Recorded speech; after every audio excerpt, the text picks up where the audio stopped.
Papa Berry, Papa Berry. Astaghfirullah. Hai, kau ni lah. Dapat office yang kau tercegat tu kenapa? Buang terkejut je lah kau ni. Sorry lah Papa Berry, tak sengaja. Ni nak tanya banyak benda ni ke Papa Berry, boleh ke? Yelah. Tapi apa-apa? Kita intro dulu.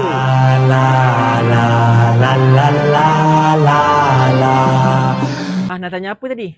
Mula-mula nak tanya, tindakan Iskandar kata dia nak alihkan sokongan ke kajian perpandu madani itu kira boleh anggap macam lompat parti ke Papa Berry? Sebab dia kata dia tak keluar bersatu kan?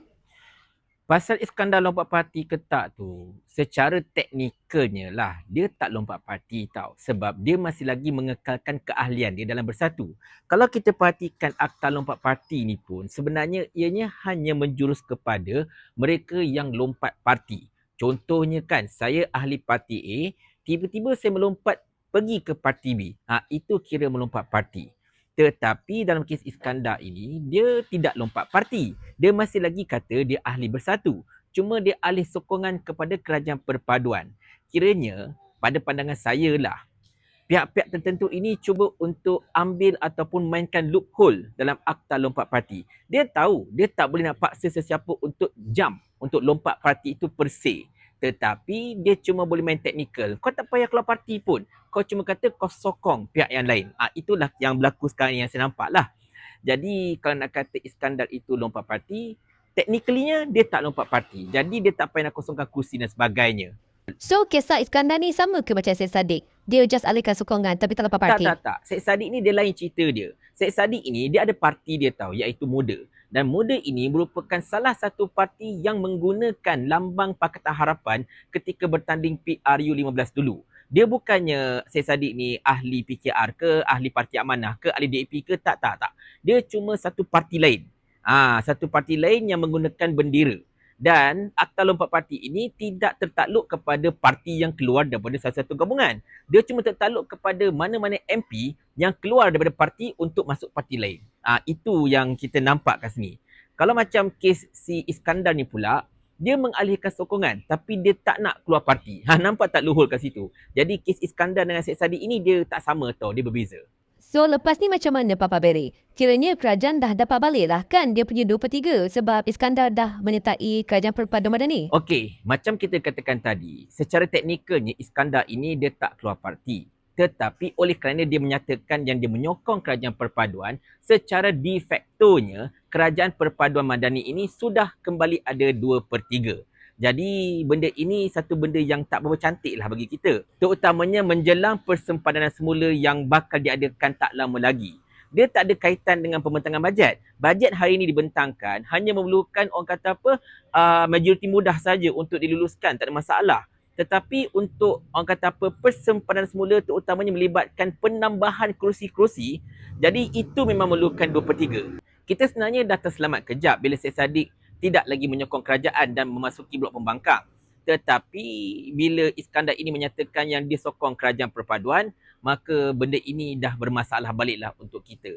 Kita cuma harapkanlah bila berlakunya perbentangan untuk persempadanan semula ini, somehow kerajaan tak dapat 2/3. Kita mahu MP-MP ini, terutamanya MP-MP Melayu dalam Barisan Nasional, mengutamakan kepentingan bangsa seperti mana yang anda perjuangkan dalam UMNO berbanding dengan pentingkan apa yang Zahid Hamidi suruh buat dan sebagainya. Wallahualam bisawab. Benda ini tak berapa lama lagi. Kita tengok apa jadi. Tapi kan Papa Berry, macam pelik lah Iskandar tu macam cepat sangat goyang bila SPRM katanya nak ugut dia dan sebagainya. Tak pelik Dia ke? macam ni lah. Dia macam ni. Kita pendekkan Bila Iskandar ini mudah goyang apabila diugut oleh pegawai SPRM tersebut, katakanlah kalau betul benda ini, konon-kononnya pegawai itu akan kata, okey, kalau kau tak sokong kerajaan perpaduan, aku akan charge kau dengan rasuah sebagainya. Kalau betul lah benda itu berlaku, dan kalau betul lah Iskandar goyang dengan ugutan tersebut, maka mungkin Iskandar ini sebenarnya ada kes. Bila dia ada kes, sepatutnya dia goyang. Bak kata pepatah lah, berani kena benar, takut kena salah. Jadi kalau dia tak buat benda-benda yang jahat dan sebagainya, kenapa dia goyang? Itu masalah dia. Jadi lepas ini, kita mengharapkanlah kepada Perikatan Nasional, mana-manalah parti komponen dan Perikatan Nasional, PAS ke Bersatu ke Observer ke, bila nak pilih calon untuk pilihan raya selepas ini, tolong cek betul-betul latar belakang dia. Dan kepada semua ahli-ahli politik, terutamanya yang dok melaungkan tentang rakyat dan sebagainya, tolonglah janganlah makan banyak sangat kiri kanan depan belakang. Kalau boleh jangan makan langsung pun.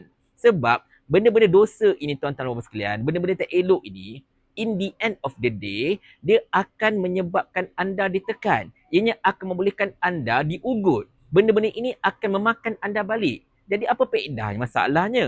Seronoknya kejap je, tapi sengsara selama-lamanya. Itu baru cerita dunia. Akhirat tak cerita lagi masalahnya. Apatah lagi amanah yang telah dilanggar ini bukan kecil tahu, hukumannya besar di sisi Allah. Jadi agak-agak lah bang. Jadi itulah, kita rasa mungkinlah anda kata kalau betul Iskandar ini memang goyang akibat ugutan tersebut, maka mungkin dia memang ada kes-kes yang selama ini disembunyikan ke apa-apa ke, dan benda ini memang malang gila-gila lah, membawa imej yang tak elok kepada Perikatan Nasional. Dan berkemungkinan besar kalaulah ada MP-MP lain yang bersikap seperti Iskandar, yang memang ada kes contohnya ataupun situasi dia hampir sama macam Iskandar, mungkin mereka juga goyang. Siapa tahu. Dan kalau benda ini terjadi, memang malang lah untuk demokrasi kita. Tapi kan, bukankah kalau ada kes rasuah, SPRM wajib ambil tindakan, bukannya main ugur-ugur macam ni? Itulah dia. Itulah dia. Di sini pun kalaulah benda ini betul, kalau dakwaan Perikatan Nasional ini betul, bermaksud kerajaan Perpaduan Madani ini, SPRM lah terutamanya, telah menyalahgunakan kuasa. Sepatutnya kalau betul ada kes rasuah dan sebagainya, ada bukti dan sebagainya, kenapa kau tak laporkan ataupun kau tak siasat dan sebagainya? Kenapa nak gunakan perkara itu sebagai satu bentuk ugutan?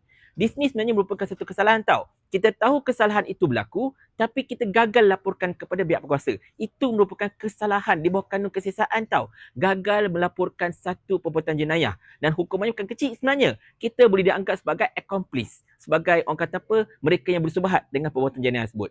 Jadi, di sini nampaklah banyak sangat perkara yang tak elok berlaku. Tapi lah, benda ini ialah dakwaan Perikatan Nasional. Kita masih lagi tak tahu perkara itu 100% betul ataupun tidak. Kita tunggu jawapan daripada Kerajaan Perpaduan Madani. Kita tunggu jawapan daripada SPRM. But until then, sekiranya kalau perkara itu betul, memang kita boleh ucapkan bye-bye kepada demokrasi kita. Sebab apa? Sebab demokrasi kini boleh dibeli dengan wang ringgit, boleh dibeli dengan ugutan-ugutan serta intimidasi-intimidasi. Dan demokrasi itu sudah tidak lagi relevan. Reformasi sudah entah ke mana. Dah lah, malah cerita pasal ni, buat bering kepala je.